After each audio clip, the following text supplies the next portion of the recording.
Welcome to the Foster Your Passion podcast, where entrepreneurs, who are mostly women, share their passions, their lessons, and leave you feeling uplifted, motivated, and possibly even inspired to go and foster your own passion. I'm your host, Hayley Foster, and this is the Foster Your Passion podcast.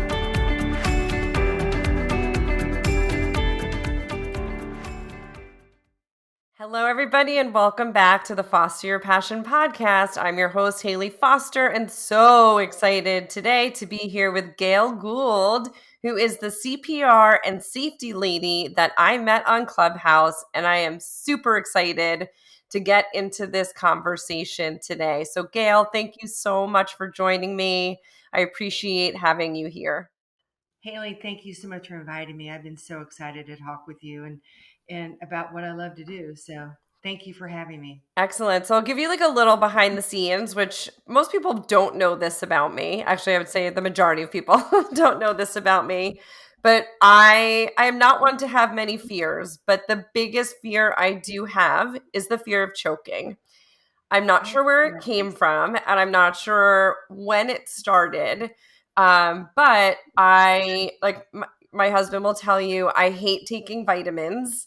I don't like swallowing big things, and I have this fear of choking, and I've choked a number of times, and I've been Heimlich twice and patted on the back, and both of my children, when they were in nursery school, both had episodes of choking. And like there's nights where I go to bed and choking is my fear. So maybe my next podcast should be with somebody who is a psychiatrist who can help me through this fear and help me to get over it. But maybe this session could be the beginning of me getting over my fear of choking.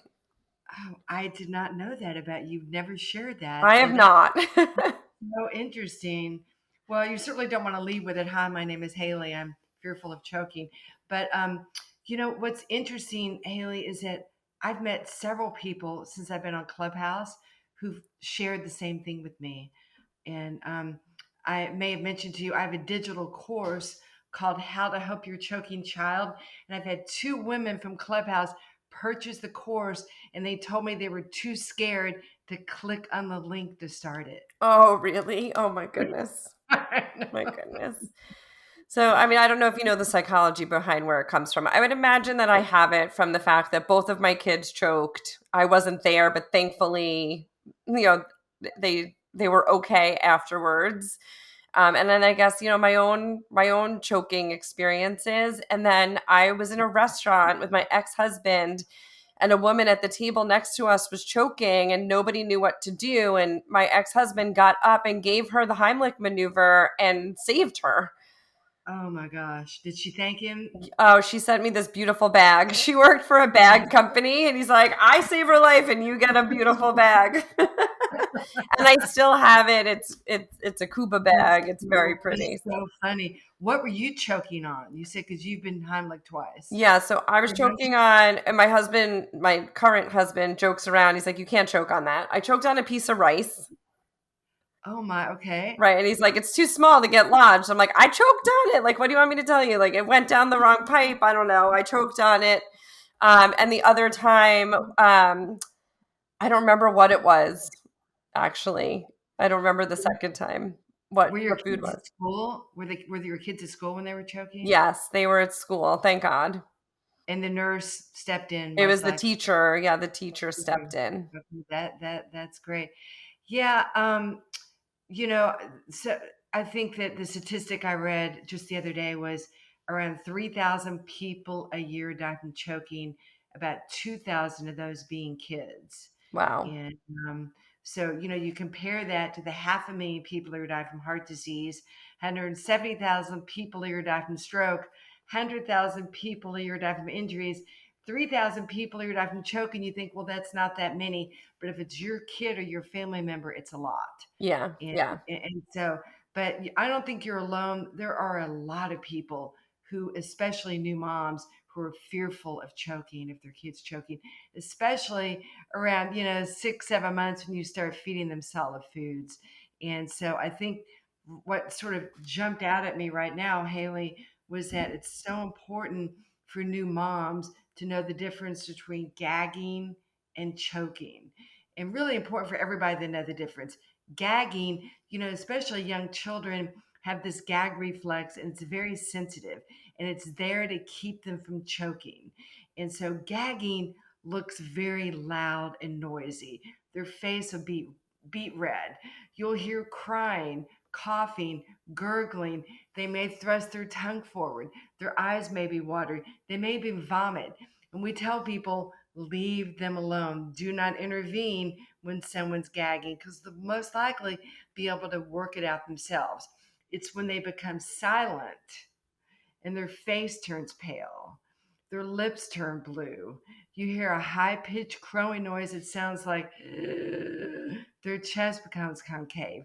That's when you need to step in and intervene and provide choking relief. So, choking is mainly silent. So, gagging is loud and noisy. The saying that we like to use, loud and red, let them go ahead. Silent and blue, they need help from you. So that's really important, because every time your young child is eating, you're going over and you're, oh my God, you're looking fearful. You're going to scare your child.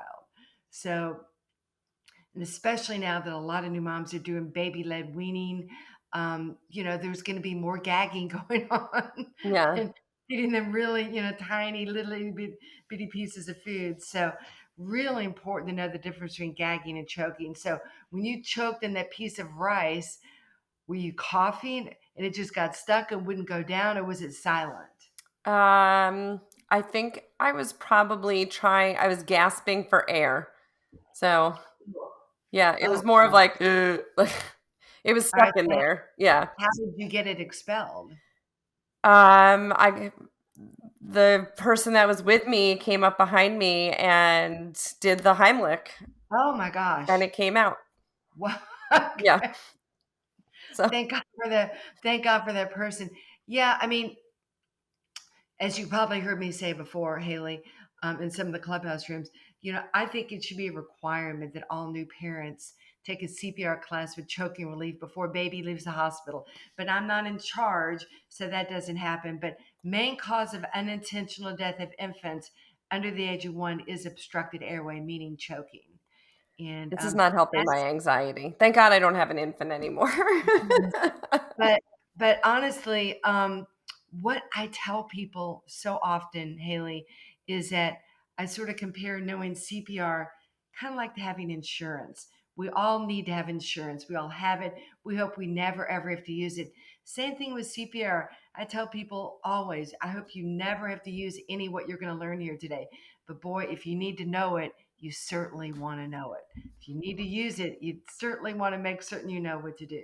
Yeah. So, My so ex-husband and I, when I was pregnant, we took a prep class, like a parent prep class, and part of that class was infant CPR, because you can't Heimlich a baby, right? So you have to learn what you need to do, yeah, when a baby is choking, because, it's different for a baby than it is anyone over the age of 1. right, because you can actually crush their diaphragm. I'll let you explain, but I do remember that from the course and felt like, Jesus, I hope I never have to do this. So it seemed very stressful, and but I'm glad I did it. And I think actually the other child was choking in school, but I think that my ex-husband was there, and he was the one that helped her. So Oh, yeah, yeah. yeah, if I Wow, remember correctly. that's great. He knew what to do.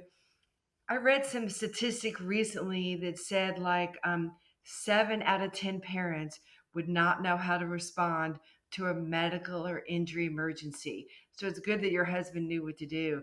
But honestly, the majority of parents really would not know what to do if they've not taken a CPR training. I had a girl who I met on Clubhouse, who's so sweet, Jana, um, who told me, she said, I'm so terrified to take a CPR class. I'm so terrified.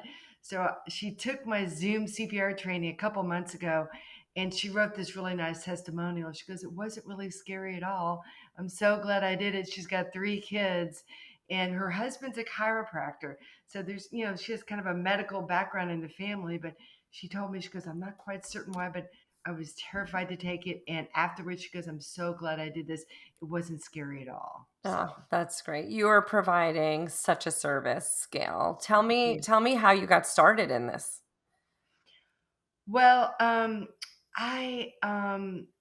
finished, I was a group exercise instructor for many, many years.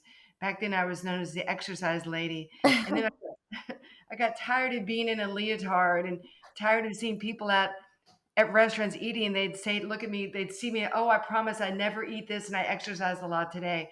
So, I went back to graduate school, I guess in 1987, and got a graduate degree in exercise science, health promotion. And after I graduated, my goal was to do corporate health promotion. And so this is back in the day where you could actually call people on the phone and speak to them instead of emailing. And I would call all these large oil and gas companies here in Houston and ask them, do you want a weight management class? Do you want stress management? Do you want tobacco cessation? They'd all kind of go, The minute I would say, do you want CPR? They all said yes. It was amazing. They all wanted CPR training, and I'd just become a CPR instructor.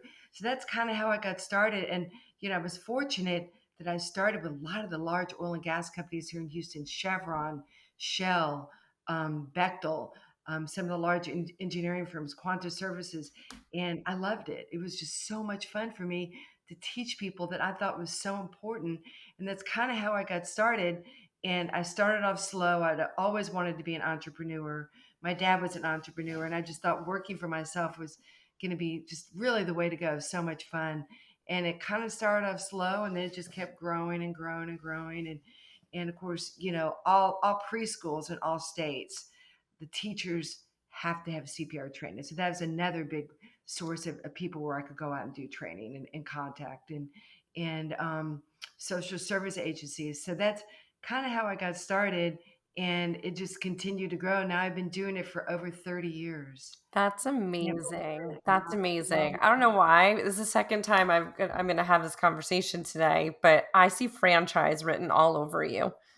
Like you should franchise and have like a CPR and safety lady everywhere under Well, like your brand. I've had a few people mention that, but I maybe I just want to focus on what I want to do, and I've had people say, "Oh, you should branch out," and I've actually had other instructors working with me, and actually at one point had two people working with me because I just couldn't manage it all. But I think that it would be worthwhile now sharing how I got involved in Clubhouse and why I got involved. But right before the pandemic, um, in January 2020, I was at a client, and they said, "Oh, Gail, there's this woman that came to speak to us, and she lost her child to choking." And I just broke my heart. So they said she came and she spoke with us. So I asked if I could speak with her. So they called her, and she said, yes, she'll speak with you. So I called her, and Hayley, we spoke for about an hour on the phone. And Oh, I cried because, as you'll see here in a minute, it takes me less than 5 minutes to teach people how to help their choking child. So she inspired me to create my digital course, How to Help Your Choking Child, because I thought all parents need to know how to do this. It's so important. And backing up here a little bit, what she told me was that her 8-month-old started choking. Um, she did not know what to do. She panicked, ran to the neighbor's house. By the time she got back home, her baby had expired. So it just, oh gosh, it just broke my heart. So I started working on my digital course, and it was truly a labor of love. I had to get help from a lot of different resources because I'm much more tech savvy now, but was not tech savvy at all 18 months ago, and was able to bring the course to fruition. And it's on sale on my Instagram, the CPR and Safety Lady. And basically, it's a course that empowers um, people, new parents, grandparents, teachers, and caregivers with the knowledge of what to do. God forbid their child is choking. mhm. It has diagrams, it has videos, it has quizzes, it has printables on hazards for choking, foods that are appropriate to feed your child at a certain age. So that's kind of how I got involved with Clubhouse. I got on there to market my digital course. Silver line to the story with the woman with the baby was that we spoke in January 2020. She contacted me in November 2020, and she said, "I'm pregnant again. I need to take a CPR class." Mm, So I was like, okay. So in November, I was still doing only Zoom classes. So she came to my Zoom CPR training. And Haley, I was so worried I was going to say something that was going to upset her or trigger her, because you can imagine how hard that was for her to I take the can't. course. So Oh, at one point, her video went off, and I was like, oh no. I was like, she must be crying. I know she must be crying. So I called her afterwards. I said, I'm so sorry if I said anything to trigger you. She goes, I turned my video up because I had to go pee. oh, So she it wasn't. So she was about 6 months pregnant. She had her baby about 2 months ago, and I was so happy for her. So we've kind of maintained contact in this friendship, and I'm just felt so proud of her that she had the courage to take a CPR class, because I know that could not have been easy for her. oh, definitely not easy. What a story, Gail, and what a service, again, you are providing to people. Thank you, So I have thank you. a question before. I know you're going to do a demo for us, which I'm very excited about. I have a question before the demo. So is it possible for, and of course I'm asking this selfishly, but is it possible for an adult to, what do you do if you're choking and no one's around? Oh, well, it's very easy. What you do, and I actually have a video in my highlights on the CPR and Safety Lady about exactly what to do. Because one of the people that was very fearful of taking the course asked me, she goes, what do I do if I'm choking? So, what you do is you lean over the edge of a chair or a sofa or a kitchen sink, and you thrust yourself as hard as you can over the edge of a chair. Does that Okay. make sense? Want me to actually demonstrate it? Yeah, I'd love to see it. All right, let me see if I can get my chair over here. Roll my chair. Get a chair. All right. Let me see. So basically, you see, I'm just kind of thrusting myself over the back of a chair, just like this. Like underneath your rib cage. Yes, underneath the rib cage. Underneath the rib Gotcha. cage. Really, the chair is a little tall for me to do. Let me see if I can lower it. That's okay. I get the idea for sure. And I love that you match your chair. Yeah. I mean, first of all, I love Yeah. the outfit, and then I love that the chair matches the outfit. Thank No, you. that was super Well, helpful. Thank you. you I just I thrust yourself in the appreciate that. back of a chair or a kitchen sink or a sofa. And honestly, um, people are much more likely to be using choking relief than they are CPR. I've talked to thousands and thousands and thousands of people, either told me they choked themselves, their husband choked, their child choked, their friend choked, their neighbor. Very, very, very common. I would say every second class I teach, at least one or two people will tell me it's happened to them. CPR, I'll have like maybe 4 people a year. Oh, I had to give CPR to my boss or my, neighbor or my friend or a stranger. But choking is so common. Very, very, very common. Right. All right. Well, with that, let's get to your demo. Okay. All right. So I'm going to need to put my laptop on the floor. Okay, Is that great. okay? Yeah. We are in position and Gail is ready for her demo. Super excited about this, Gail. Wonderful. All right. Thank you, Haley. All right. So, just for those of you out there in the CPR world, the age guidelines are as follows: an infant is 0 to 1 year, a child is 1 up to 8, and 8 and up is an adult. So, 0 to 1 is an infant, 1 up to 8 is a child, 8 and up is an adult. So, I'm going to demonstrate infant CPR. And the deal with the baby, if you can fit the baby on your arm from head to toe, treat them as an infant. If you can't, treat them as a child. For instance, you have an 8-month-old who's weighing 30 pounds. That is giant. You need to treat him as a child. Or conversely, maybe you have a 15-month-old who will still fit in your arm. So size does play an important role with the infant, but theoretically speaking, infants are up to the age of 1. So, um, and again, as I said earlier, main cause of unintentional death of infants under the age of 1 is obstructed airway. So CPR must be done on a hard, flat surface. Cannot be done on a sofa, cannot be done on a chair, cannot be done on a car seat. Must be a hard, flat surface. So I see this baby laying here. I'm going to tap her foot. Baby, hey, baby, wake up. And she is not responding to me at all. So I'm going to say, Haley, go call 911 and get the AED, because you do put defibrillators on infants, children, as well as adults. So while you're going to go do that, the way you determine if someone needs CPR is all you want to do is check for breathing. We no longer want you to check for the pulse. The pulse check was eliminated 20 years ago. Wow. Good to Even know. though you see it on TV in the movies, we no longer want the non-healthcare provider to check for pulse. So I'm going to scan her body for any sort of breathing. That's going to tell me if she needs CPR. And she is not breathing, so she needs CPR. So for a baby, I'm going to use 2 fingers. I'm going to place my 2 fingers on her sternum directly beneath her nipples, and I'm going to give her 30 chest compressions. 6, 7, 8, 9, 10, 13, 14, 15, 16, 17, 18, 19, 20, 21, 22, 25, 26, 27, 28, 29, 30. Then I'm kind of gently open up her airway, almost like her nose is at 12 o'clock. And then I'm going to give 2 little puffs of air. It'll look just like this. 2, 3, 4, 5, 6, 7, 8, 13, 14, 15, 16, 17, 18, 19, 20, 21, 22, 23, 24, 26, 27, 28, 29, 30. So you continue to do this 32, 32, 32, 32, 5 times. It should take you around 2 minutes. And again, you don't really need to know why the person is unresponsive and not breathing. All you need to know about a victim is, are they conscious? Are they unconscious? Are they breathing? Are they not breathing? You have the slightest inkling they're not breathing normally, immediately start CPR. So this demo is not really meant to train people in CPR. It's meant to pique someone's interest so they will hopefully take a full CPR training. So that is infant CPR. Let me bring my child mannequin so I can show you what child CPR looks like. So same thing here. I see this child laying here. We're going to say she's about 4 years old. I have no idea what's the matter with her. I don't know whether she's meditating, relaxing, sleeping, playing a practical joke, or just laying around. So the first thing I'm going to do, we call it shake and shout. I'm trying to get her attention. Hey, wake up. Hey, can you hear me? And she is not responding to me. So I need to send someone to go call 911, get the AED. Let me mention here, Hayley, this is so important.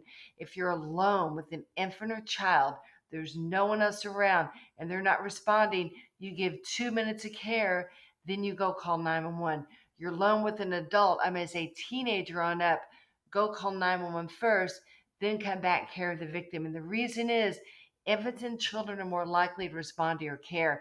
They don't have this cardiac arrhythmia nearly as often.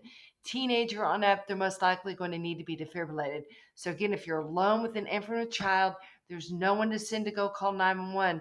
Give 2 minutes of care, then call 911. So again, I've got this 3-year-old here. She's not responding.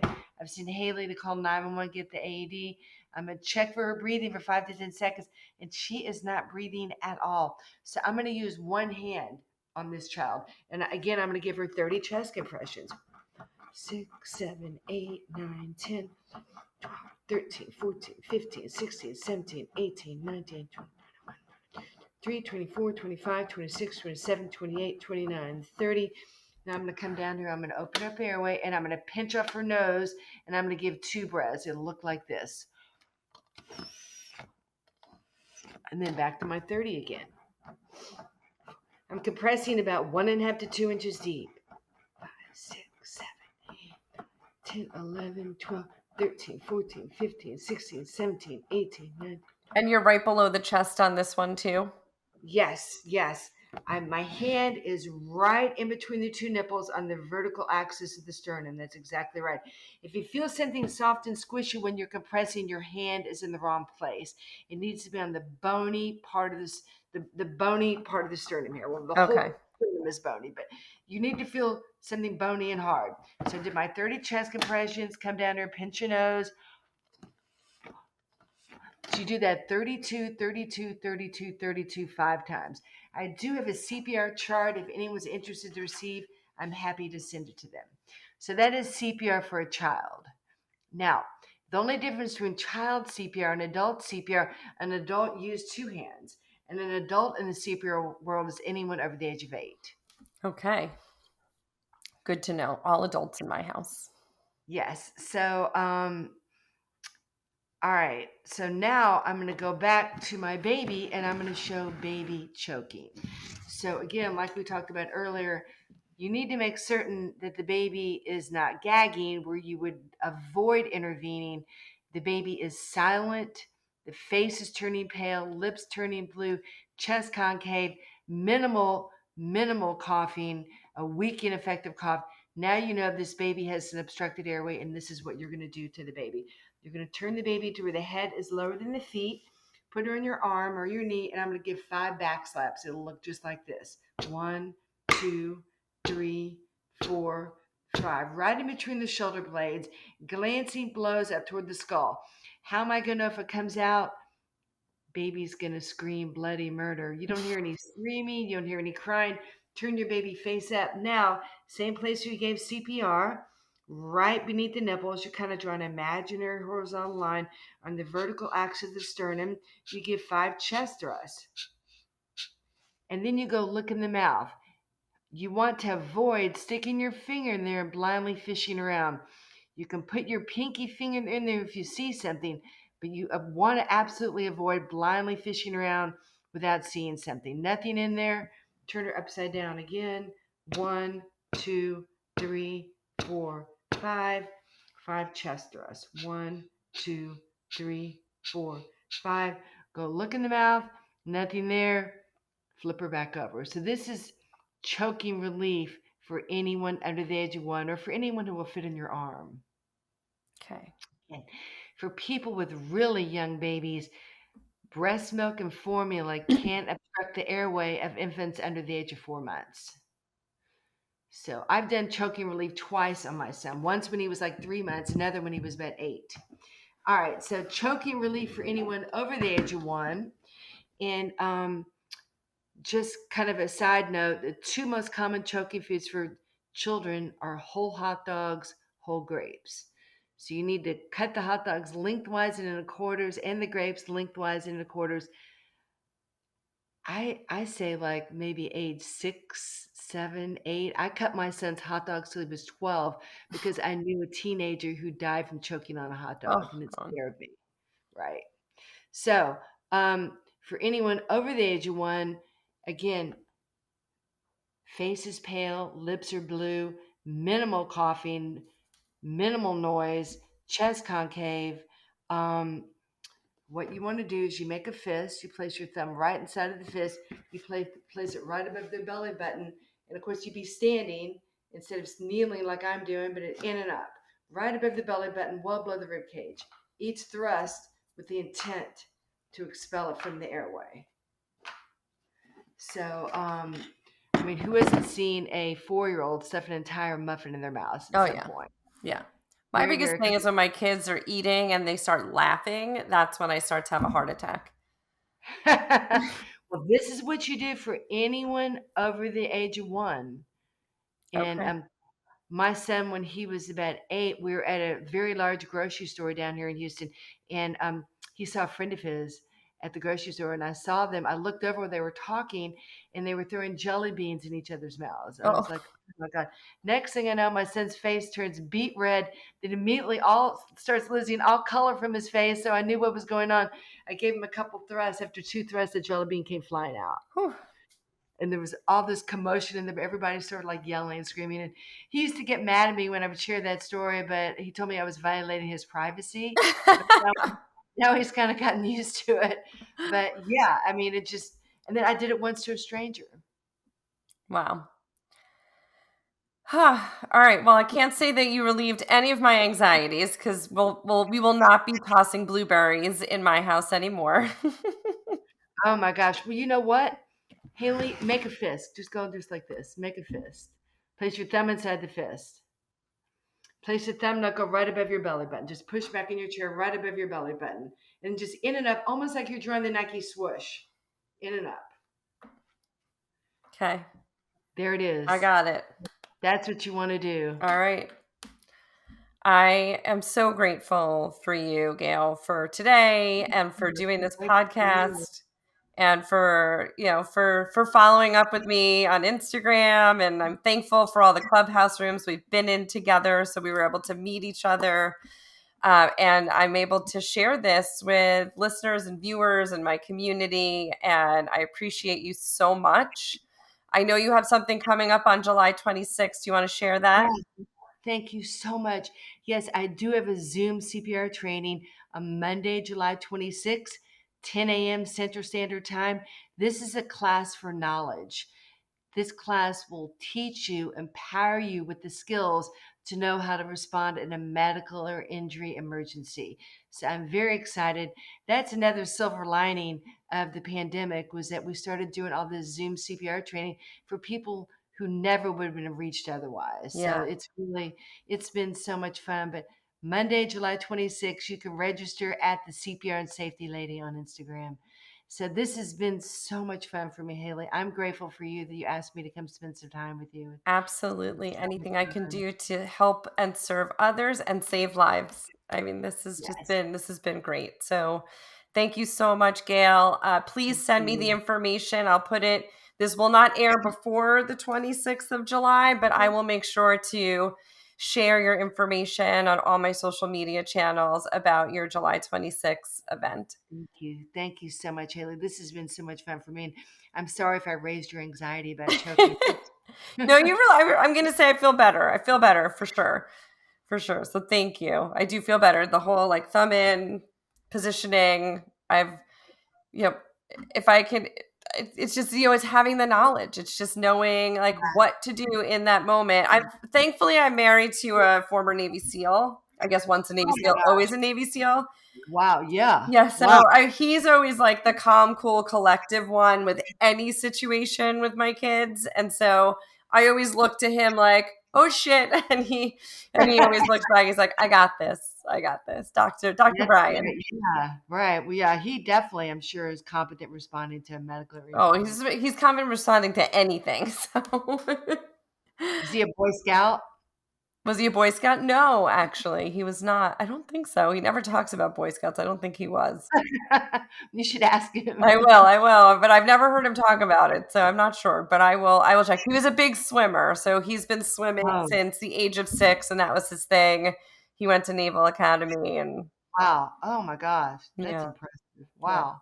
So, Yeah. all right, on that note, thank you again, Gail. I appreciate Thank it, you and so thanks much. everyone for tuning in. Thanks for tuning in. I'm your host, Hayley Foster, and I hope you'll join me next time for more inspiring women who are fostering their passions each and every day. Please subscribe wherever you download your podcast and follow us on social media at Fostering 101.